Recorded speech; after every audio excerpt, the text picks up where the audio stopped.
بسم الله الرحمن الرحيم والمرسلات عرفا فالعاصفات عصفا والناشرات نشرا فالفارقات فرقا فالملقيات ذكرا عذرا أو نذرا إنما توعدون لواقع فإذا النجوم طمست وإذا السماء فرجت وإذا الجبال نسفت وإذا الرسل أقتت لأي يوم أجلت ليوم الفصل وما أدراك ما يوم الفصل ويل يومئذ للمكذبين ألم نهلك الأولين ثم نتبعهم الآخرين كذلك نفعل بالمجرمين ويل يومئذ للمكذبين ألم نخلقكم من ماء مهين فجعلناه في قرار مكين إلى قدر معلوم فقدرنا فنعم القادرون ويل يومئذ للمكذبين ألم نجعل الأرض كفاتا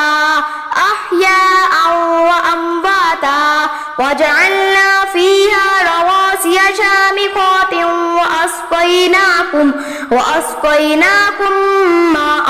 فراتا ويل يومئذ للمكذبين انطلقوا إلى ما كنتم به تكذبون انطلقوا إلى ظل ذي ثلاث شعب لا ظليل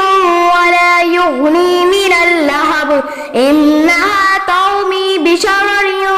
كالقصر كأنه جمالة صفر ويل يومئذ للمكذبين هذا يوم لا ينطقون ولا يؤذن لهم فيعتذرون ويل يومئذ للمكذبين هذا يوم الفصل جمعناكم والأولين فإن كان لكم كيد فكيدون ويل يومئذ للمكذبين إن المتقين في ظلال وعيون وفاكهة مما يشتهون كلوا واشربوا هنيئا